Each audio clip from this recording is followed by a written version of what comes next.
आत्मोत्सव या आध्यात्मिक प्रवासात आपलं मनःपूर्वक स्वागत आहे. शांती, भक्ती आणि आत्मविकासाच्या दिशेने नेणारे विचार आत्मोत्सव चॅनलवर सातत्याने आपल्यापर्यंत पोहोचवले जातात. एखाद्या क्षणी आपलं मन अगदी एखाद्या निवांत तळ्यासारखं पूर्ण शांत असतं. आपण आपल्याच एका लयीत असतो आणि अचानक कुणाचा तरी एखादा शब्द कानावर पडतो किंवा एखादी कृती घडते आणि आतमध्ये जणू एक ज्वालामुखी उसळतो. होय, अगदी क्षणार्धात सगळं बदलतं. हो ना, आपण सगळेच जण कुठेतरी ही शांततेखालील ज्वालामुखी घेऊन जगत असतो. अगदी एका सेकंदात ती शांतता नाहीशी होते आणि सर्व काही भस्मसात करणारा लाव्हारच बाहेर पडतो. आणि म्हणूनच आजच्या या सखोल चर्चेत आपण एका अत्यंत महत्वाच्या विषयावर बोलणार आहोत. अगदी. आज आपण आपल्या स्रोतांच्या साठ्यातून, ज्यात भगवद्गीता, वेदांताचं तत्वज्ञान, आधुनिक मानसशास्त्राचं संशोधन आणि काही वैद्यकीय टिप्पण्या आहेत, या क्रोधाचं म्हणजेच रागाचं मूळ शोधणार आहोत. नक्कीच, आजचं आपलं ध्येय हेच आहे की क्रोधाची निर्मिती कशी होते, तो आपल्याला आतून कसा पोखडतो आणि त्यावर कायमस्वरूपी मात कशी करता येईल यावर आपण प्रकाश टाकणार आहोत. तर मग या सखोल चर्चेची सुरुवात कुठून करायची? या प्रवासाची सुरुवात आपण भगवद्गीतेतील एका अत्यंत गंभीर इशाऱ्याने करूया. गीतेने अतिशय स्पष्ट शब्दांत बजावलं आहे की क्रोध ही आत्म्याच्या पतनाची पहिली पायरी आहे. बापरे, पहिली पायरी? हो, जेव्हा आपण या वाक्याचा अर्थ आधुनिक जीवनाच्या संदर्भात लावतो तेव्हा लक्षात येतं की हा केवळ एक आध्यात्मिक विचार नाहीये. म्हणजे ते एक कठोर वास्तव आहे ना? अगदी बरोबर. हे मानवी वर्तणुकीचे एक कठोर वास्तव आहे. राग आल्यावर आपण अनेकदा अशी पावलं उचलतो जी आपल्याच प्रगतीला मारक ठरतात. पण मला एक प्रश्न नेहमी पडतो. जर क्रोध हा स्वतःलाच जाळणारा विषारी अग्नी आहे हे आपल्याला कळलंय, तरीही आपण तो धरून का ठेवतो? हा खूप चांगला प्रश्न आहे. आपण नेहमी वरवरच्या रागाशी लढत असतो, पण तो नक्की कुठून जन्म घेतो हे समजून घेणं खूप आवश्यक आहे. हो, मुळाशी जाणं गरजेचं आहे. वेदांताचा दृष्टिकोन पाहिला तर या क्रोधाच्या जन्माचं एक अत्यंत वैज्ञानिक वाटेल असं सूत्र आपल्या स्रोतांमध्ये दिलं आहे. वैज्ञानिक सूत्र म्हणजे नक्की कसं? या सूत्राची मुळाशी गेल्यास आपल्याला मानवी मनाचं एक चक्र समजतं. वेदांत सांगतो की या चक्राची सुरुवात विषय विचारापासून होते. विषय विचार म्हणजे एखाद्या गोष्टीचा सतत विचार करणं का? अगदी. म्हणजे जेव्हा आपण एखाद्या भौतिक गोष्टीचा, व्यक्तीचा किंवा परिस्थितीचा सतत विचार करत राहतो, उदाहरणार्थ एखाद्या नव्या गाडीचा विचार करणं. किंवा एखाद्या व्यक्तीने आपल्याशी विशिष्ट पद्धतीनेच वागावं अशी अपेक्षा करणं. बरोबर. एकदम अचूक. या सततच्या विचारामुळे आपल्या मेंदूत त्या गोष्टीविषयी एक जोड किंवा आसक्ती निर्माण होते. या आसक्तीचं रूपांतर पुढे काम म्हणजेच एका प्रबळ इच्छेत होतं. अच्छा, म्हणजे आधी विचार, मग आसक्ती आणि मग इच्छा. हो. आणि निसर्गाचा नियम असा आहे की जेव्हा या प्रबळ इच्छेला बाह्य जगातून कोणताही अडथळा येतो तेव्हा त्यातून क्रोध उफाळून येतो. एक मिनिट. हे खूपच रंजक आहे. म्हणजे असं म्हणायचंय का की क्रोध ही कोणती स्वतंत्र मूळ भावना नाहीच? नाही, मुळीच नाही. तो तर केवळ एका अपूर्ण राहिलेल्या किंवा दुखावलेल्या इच्छेचा स्फोट आहे. याचा अर्थ असा की जेव्हा आपण क्रोधाशी लढण्याचा प्रयत्न करतो तेव्हा आपण चुकीच्या शत्रूशी लढत असतो. अगदी तसंच. आपण रागावर नियंत्रण मिळवण्याऐवजी आपल्या अपेक्षा आणि आसक्तीला तपासायला हवं. हे तर एकदम डोळे उघडणार आहे. याच संकल्पनेला भगवद्गीतेच्या दुसऱ्या अध्यायात श्रीकृष्णांनी अत्यंत अचूकपणे मांडलं आहे.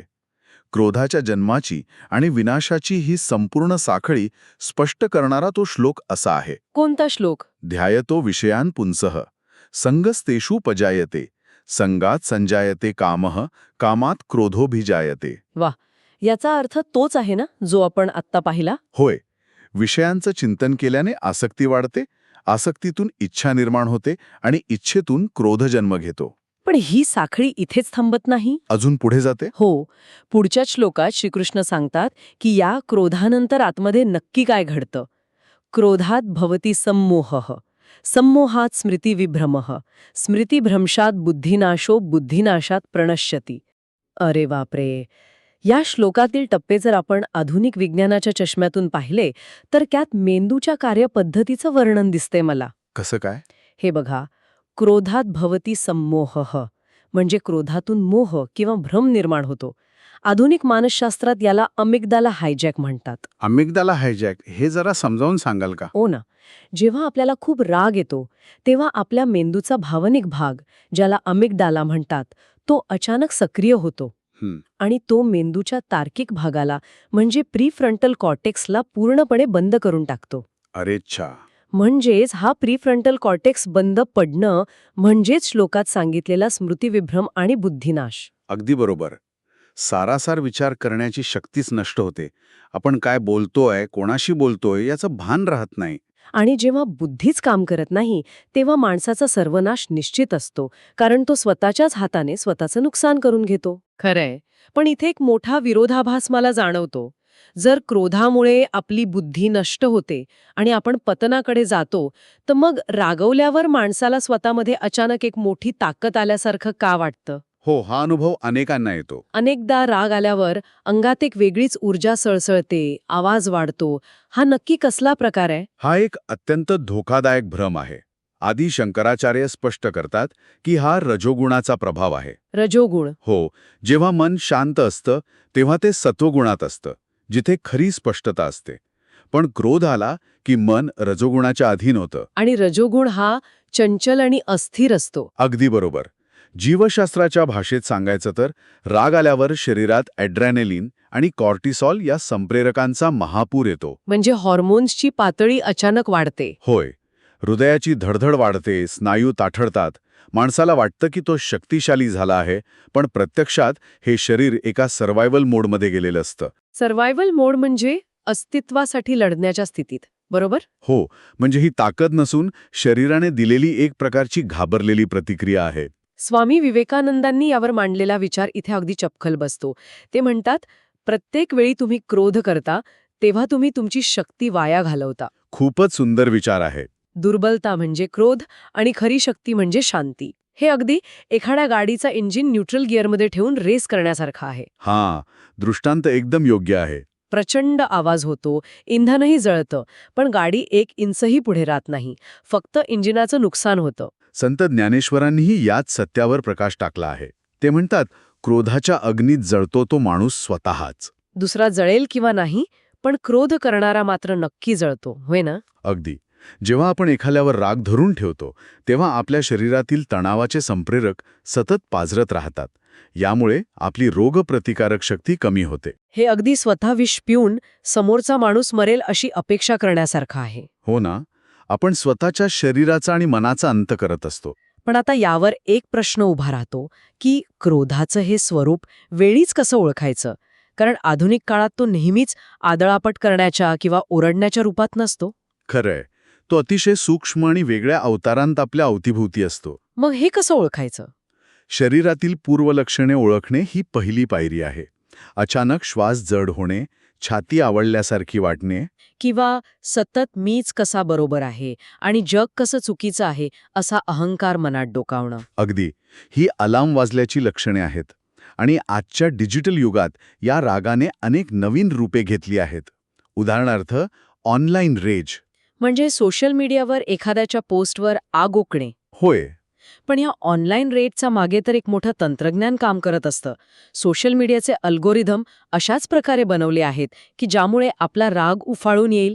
हे कसं काय? कारण जेव्हा आपण रागवतो तेव्हा आपण जास्त प्रतिक्रिया देतो, जास्त वेळ स्क्रीनवर घालवतो. आपला राग हा त्यांच्यासाठी फायद्याचा सौदा असतो. बापरे, म्हणजे आपण स्वतःहून त्यांच्या या डोपामाइनच्या आणि रागाच्या दुष्टचक्रात अडकत जातो. हो ना. याशिवाय रोड रेज आहे, जिथे ट्रॅफिकमध्ये अडकल्यावर साचलेल्या तणावाचा अचानक स्फोट होतो. आणि तसंच वर्कप्लेस अँगर, जिथे कामाच्या ठिकाणी आपण सहकाऱ्यांचा राग आतल्या आत दडपतो. आणि या दडपलेल्या रागातूनच पॅसिव्ह अँगरचा जन्म होतो. हा, जो पॅसिव्ह अँगर आहे तो सर्वात जास्त धोकादायक आहे असं मला वाटतं. का बरं? कारण यामध्ये माणूस वरवर हसून ठीक आहे म्हणतो, पण आतून मात्र तो धुमसत असतो. हा दडपलेला राग बाहेर न पडल्यामुळे तो शरीराला आणि मनाला आतून जाळत राहतो. तो ज्वालामुखी आत खदखदत असतो, पण त्याला बाहेर पडायला कोणतीच जागा नसते, ज्याचं रूपांतर पुढे चिंता आणि नैराश्यात होतं. आता आपण या रोगाचे इतकं सखोल निदान केले आहे, तर त्यावर उपाय काय? आपण या अज्ञानतेच्या मार्गाकडून जागृतीच्या मार्गाकडे कसं जायचं? यावर तात्काळ लागू पडणारे आणि दीर्घकालीन बदल घडवणारे असे दोन्ही मार्ग आहेत. पहिला मार्ग कोणता? पहिला आणि सर्वात प्रभावी तात्काळ उपाय म्हणजे पवित्र विराम, किंवा ज्याला आपण सेक्रेड पॉज म्हणतो. आधुनिक मानसशास्त्रात याला स्टॉप पद्धत म्हणतात. या स्टॉप पद्धतीचं विज्ञान खूप रंजक आहे. एस म्हणजे स्टॉप. स्टॉप म्हणजे जेव्हा राग येईल तेव्हा फक्त 10 सेकंद थांबा, काहीही प्रतिक्रिया देऊ नका. बरोबर. या 10 सेकंदात आपला मेंदू अमिगडालाकडून पुन्हा प्रीफ्रंटल कॉर्टेक्सकडे म्हणजेच तार्किक भागाकडे नियंत्रण सोपवतो. टी म्हणजे टेक अ ब्रेथ, एक दीर्घ श्वास घ्या. ओ म्हणजे ऑब्झर्व्ह, शरीर आणि मनाचं तटस्थपणे निरीक्षण करा. आणि पी म्हणजे प्रोसीड, पूर्ण शांत झाल्यावरच पुढील कृती करा. गीतेमध्ये 5व्या अध्यायातील 23व्या श्लोकात श्रीकृष्ण नेमके हेच सांगतात की जो माणूस काम आणि क्रोधाच्या वेगाला सहन करू शकतो, म्हणजेच हा पवित्र विराम घेऊ शकतो, तोच खरा योगी आहे. यासोबतच साक्षीभाव ठेवणं अत्यंत आवश्यक आहे. स्वामी विवेकानंदांचा यावर एक सुंदर दृष्टिकोन आहे. काय म्हणतात ते? ते म्हणतात, तुम्ही क्रोध नाही, क्रोधाचे साक्षी आहात. You are the sky, not the storm. वा, आपण विशाल आकाश आहोत आणि क्रोध हे केवळ एक वादळ आहे जे येईल आणि निघून जाईल. स्वतःला त्या वादळाशी जोडून घेणं हीच आपली चूक असते. ही झाले तात्काळ उपाय, पण आपल्या मेंदूची रचनाच बदलण्यासाठी काही दीर्घकालीन चिलखत तयार करणं गरजेचं आहे. जसं की डिजिटल डिटॉक्स करणं. जेव्हा आपण स्क्रीनपासून दूर जातो तेव्हा आपण रागाला खतपाणी घालणाऱ्या अल्गोरिदमपासून स्वतःला वाचवतो. यासोबतच सात्विक आहार घेणं आणि नियमित व्यायाम करणं, यामुळे शरीरातील साचलेला कॉर्टिसॉल बाहेर पडण्यास मदत होते. आणि सर्वात महत्त्वाचा उपाय म्हणजे नाडीशोधन प्राणायाम. जेव्हा आपण नाडीशोधन किंवा दीर्घ श्वसन करतो तेव्हा आपण शरीरातील वेगस नर्वला उत्तेजित करतो. यामुळे आपली पॅरासिम्पॅथेटिक नर्वस सिस्टम सक्रिय होते, जी शरीराच्या इमर्जन्सी अलारामला सांगते की सगळं ठीक आहे, कोणताही धोका नाही. यामुळे रागाच्या वेळी उद्दीपित झालेली यंत्रणा शांत होते.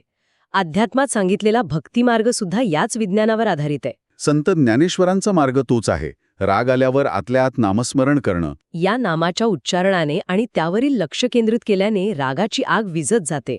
तसंच आजच्या काळात अँगर जर्नलचा वापर करणं खूप उपयुक्त ठरतं.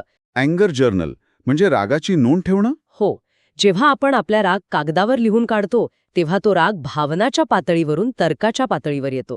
आपल्यालाच आपले विचार त्रयस्थपणे वाचता येतात. या सर्व उपायांचा अंतिम टप्पा म्हणजे रागाचं रूपांतर करुणेत करणं, ज्याला आपण रिफ्रेमिंग म्हणतो. समोरच्या व्यक्तीच्या जागी स्वतःला ठेवून विचार करणं. क्रोधावर नियंत्रण मिळवण्याची ही अंतिम पायरी केवळ थांबण्यापुरती मर्यादित नाही, तर ती कायमची मुक्ती देणारी असावी लागते. आणि ती मुक्ती क्षमेत आहे.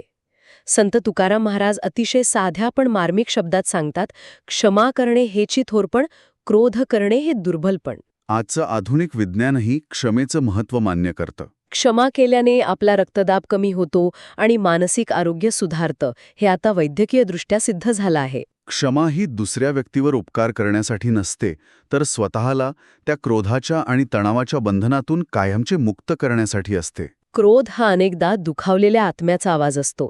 संत ज्ञानेश्वरांनी पसायदानात खळांची व्यंकटी सांडो म्हणत क्रोधी माणसांसाठीही अत्यंत प्रेमाने प्रार्थना केली. त्यांनी माणसाचा द्वेष केला नाही, तर त्याच्यातल्या वाईट प्रवृत्तीचा नाश मागितला. हाच खरा क्षमाभाव आहे. याच मार्गावरून आपण स्वतःला आणि इतरांना खऱ्या अर्थाने समजून घेऊ शकतो. अगदी खरंय. आजच्या या स्रोतांच्या सखोल प्रवासातून बाहेर येताना एका वेगळ्याच प्रश्नाचा विचार करूया. आज आपण राग कसा शांत करायचा, त्याचा मूळ काय आहे हे पाहिलं.